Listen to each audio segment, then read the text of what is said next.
Bonjour et bienvenue dans cette vidéo. Là, je vous propose 3 exercices pour illustrer le PGCD et nombres premiers entre eux. C'est la feuille d'exercice numéro 2 sur ce thème.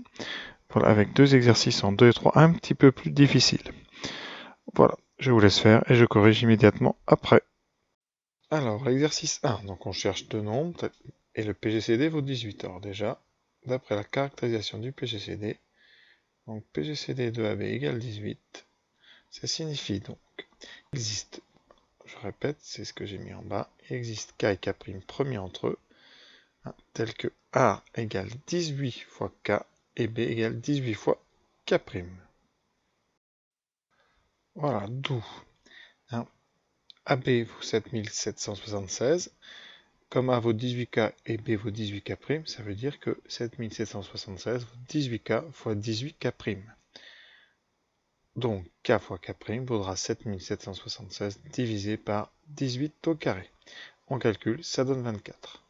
Bilan. On cherche K et K' positifs, puisque A et B sont naturels.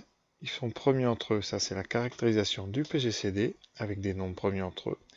Ensuite, comme A est plus petit que AB dans le texte, eh bien K est plus petit que K', et on veut que K fois K' valent 24. Alors qu'est-ce qu'on a comme possibilité? La première, c'est 1 et 24. Alors K égale 2, ça ne marche pas, puisque K' vaudrait 12, et 2 et 12 ne sont pas premiers entre eux. K égale 3, ça marche, donc K' serait égal à 8, ils sont bien premiers entre eux. Ensuite, vous avez K égale 4, ça donnerait 4 et 6, ça ne va pas, puisque 4 et 6 ne sont pas premiers entre eux.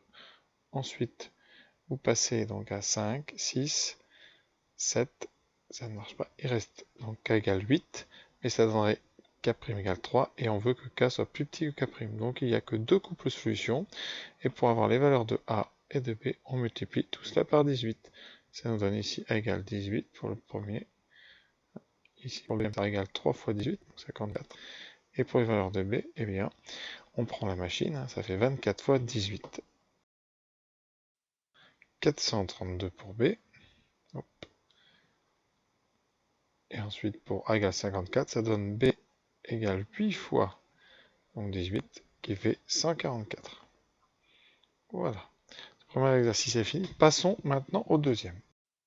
Donc, on veut montrer que deux PGCD sont égaux. On va essayer de montrer que les diviseurs de ABC sont égaux aux diviseurs de D et C, où D est le PGCD de A et B. Alors pour cela, on va montrer ça en deux temps. D'abord, on va montrer que les diviseurs de ABC sont inclus dans les diviseurs de D et C. Alors, je prends M appartient au diviseur de ABC. J'en déduis que M, donc M divise A et M divise B. D'accord? Donc M divise le PGCD de AB, c'est-à-dire que donc M divise D. Et on sait aussi que comme il appartient à D de ABC, il divise aussi C. Donc il divise D, il divise C. Conséquence, M appartient au diviseur de D et C. On vient de montrer que les diviseurs de ABC sont inclus dans les diviseurs de D et C. Maintenant, deuxième, on va montrer l'autre sens, c'est-à-dire que les diviseurs de D et C sont inclus dans les diviseurs de A, B et C, diviseurs communs. Une petite précision, peut-être pour certains, M, j'ai dit que M divisait A et M divisait B, et j'en ai conclu que M divisait D. Alors tout cela vient d'une propriété qu'on a vue, qui est ici, que les diviseurs de AB sont les diviseurs du PGCD de AB. Donc si M est un diviseur commun à AB, alors c'est un diviseur de D, le PGCD de AB. Voilà, petite précision un petit peu utile, je pense. Donc maintenant, deuxième phase. Alors, M est un diviseur commun à D et C, donc M divise D. Ça implique que M divise A, puisque comme M divise D et que D divise A, M divise A. Et de même, M divise B. Et donc M est un diviseur commun de A et B.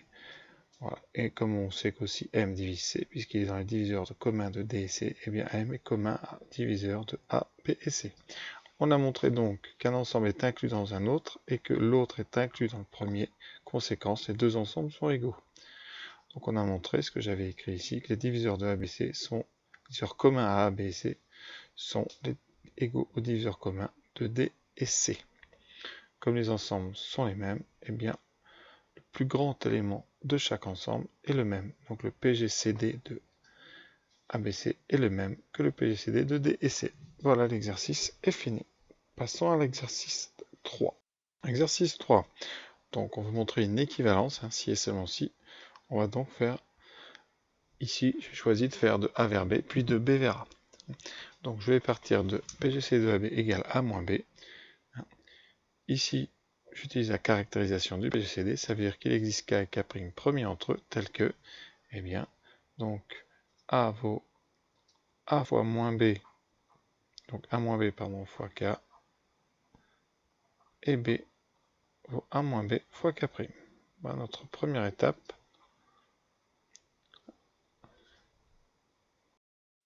Alors ensuite, on soustrait les deux égalités, ce qui nous donne A moins B égale A moins B fois K, moins A moins B fois K'. Et on factorise par A moins B à droite. Ça donne A moins B fois K moins K'.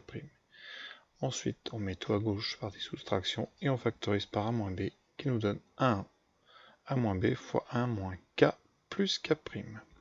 Et le produit vaut 0. Comme c'est un produit de réel et que A moins B est différent de 0, puisque d'après le texte A est différent de B ici, eh bien on en déduit que 1 moins K plus K' égale 0, donc K vaut 1 plus K'. Et en remplaçant dans la première ici, on obtient que A égale A moins B fois K' plus 1, et B vaut A moins B fois K'. Voilà. Alors dans le texte, c'est ce qu'on a, sauf que c'est K à la place de K'. Donc, soit vous, enfin en général, on dit en intervertissant K et K', on obtient bien la propriété. Il suffit de renommer K en K'. Au début, on aurait peut-être pu ici, eh bien, appeler ici ce K-là K' et l'autre K, et vous seriez arrivé directement sur la propriété. Voilà. Donc maintenant, on va faire l'autre côté, la réciproque de celle-là, c'est-à-dire de la droite vers la gauche. Alors, donc on suppose qu'il existe K entier, tel que A égale K plus 1 fois moins B, et B égale K fois moins B. Alors, comme on a A moins B ici de commun en facteur, eh bien, on va procéder en utilisant la première propriété que j'avais donnée ici. PGCD de AB, c'est PGCD de K plus 1 moins B et de K A moins B. On factorise donc par AB, c'est-à-dire qu'on met A moins B devant. Et on obtient A moins B fois PGCD de K plus 1 et K. Voilà. Maintenant, on va montrer que PGCD de K plus 1 et K est égal à 1. Alors, comment fait-on ça? Voilà, et bien tout simplement par des soustractions. Le PGCD de AB, on sait que c'est PGCD de A moins B. Donc ici, on va dire que c'est le PGCD de K plus 1 moins K et de K. Et K plus 1 moins K, ça fait 1. Et donc on obtient PGCD de 1K égale à 1. Donc ils sont premiers entre eux. D'où PGCD de AB vaut A moins B. Alors pour K plus 1 et K, il y a une autre méthode qu'on a un petit peu plus tard. C'est que vous avez K plus 1 moins K qui vaut 1. On obtient une combinaison des deux qui vaut 1. Et ça, d'après ce qu'on appelle le théorème de Bézout, eh bien, ça implique que K et K plus 1 sont premiers entre eux. Mais on verra ça plus tard. Petite remarque sur les conditions. Ici, on voulait que A et B soient classés avec A plus grand que B, pour pouvoir parler ici du PGCD A moins B, puisqu'un PGCD, c'est le plus grand diviseur positif. Voilà pourquoi vous avez comme ça cet encadrement ici, j'aurais dû le dire plus tôt. Voilà, donc cette feuille d'exercice est finie, j'espère qu'elle vous a plu, et maintenant nous allons passer au théorème de Bézout.